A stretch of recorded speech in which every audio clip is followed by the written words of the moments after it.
Barangay Aklupan mapasakag kaso batok na sa Misuway Glabay basura dito sa ilang barangay ni Reports Benji Talisik. Live report. Ang konseho sa Barangay Aklupan mosangat og kaso nga tulasaba sa Misuway og Glabay ingon man sa nagsugo nini nga adto ilabay ang mga basura sa Barangay Aklupan. Human mabulabog ang usa ka wing van nga puno sa mga basura nga misuway sa paglabay og basura sa Barangay Aklupan. Kini ang gigobernador ni Konsehal Joel Orbiso, Chairman Peace and Order Committee sa nasgutang barangay. Mato ni Orbiso nga ang maong lugar o sa ka pribado nga luna nga gibaragihan sa pamilyang Ilanan. Sila Orbiso uban ang iyang laing ibang mga kaubanan sa konseho sa barangay kagahapong adlaw nga Lunes ni badangat na og reklamo sa buhatan sa Department of Environment and Natural Resources alang sa ilang formal nga reklamo. Samtang karon adlaw dugang reklamo usab ang ilang ibasaka kundi ito na sila pirmahan nga affidavit nga tulasab sa buhatan sa Piskalya sa Talisay aron isang ata sa korte. Samtang magkisayod pa ang grupo ni Orbiso nga tulasab sa Piskalya kung unsa pang ilang posibleng kaso nga isang ata o ibasaka nga tulasab sa driver o ahente sa maog nga wing van nga ilang gilabay nga basura. Sa kasabtangan ang duha balog na karon sa selda diha mismo sa Talisay City Police Station.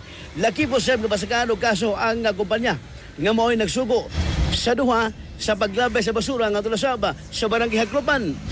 Giingong klase-klase nga mga basura ang sulod sa maong punderban nga wa babahig nga delikado sa paglawas sa usa ka tawo. Naseran nga wa tugdi sa barangay ang paglabay og mga basura sa dapit tungod kay usa kini ka protected area ang lugar dugang pa nga anausab ang dam sa MCWD duol sa lugar. Nagduda usab ang mga opisyales sa barangay nga nasige na og pagpanglabay nini sa diun talabayanan nga lugar apan karon nasakpan. Samtang gihulagway ni Konsehal Orbiso nga insulto silang bahin kundi nila aksyonan ang paglabay ng mga basura nga dili taga Barangay Aklupan. Dunay concerned citizen nga nagtawag nako kay dito man Pustabuno.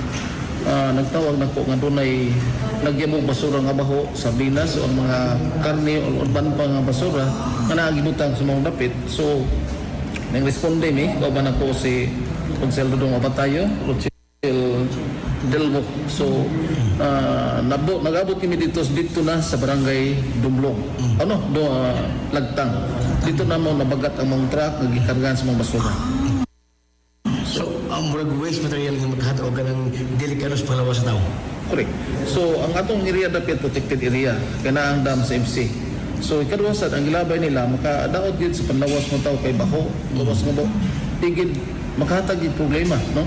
So mo na barangay ron naning kamot sa kining problema ma-desisyonan sa City Government of Talisay. Nailan na ang So, ang suspect na mo ang driver o ang atong ahente nga si Giovanni o uban itong trucker. Detail.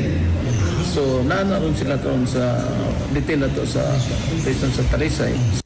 Balita nga nahipos sa patrol alang sa Regiyon Pilipino para sa Pilipinas iyang katropa, Benji Talisik, XFM report. Cellphone Plus Gold, mapalit sa mga butika sa inyong lugar.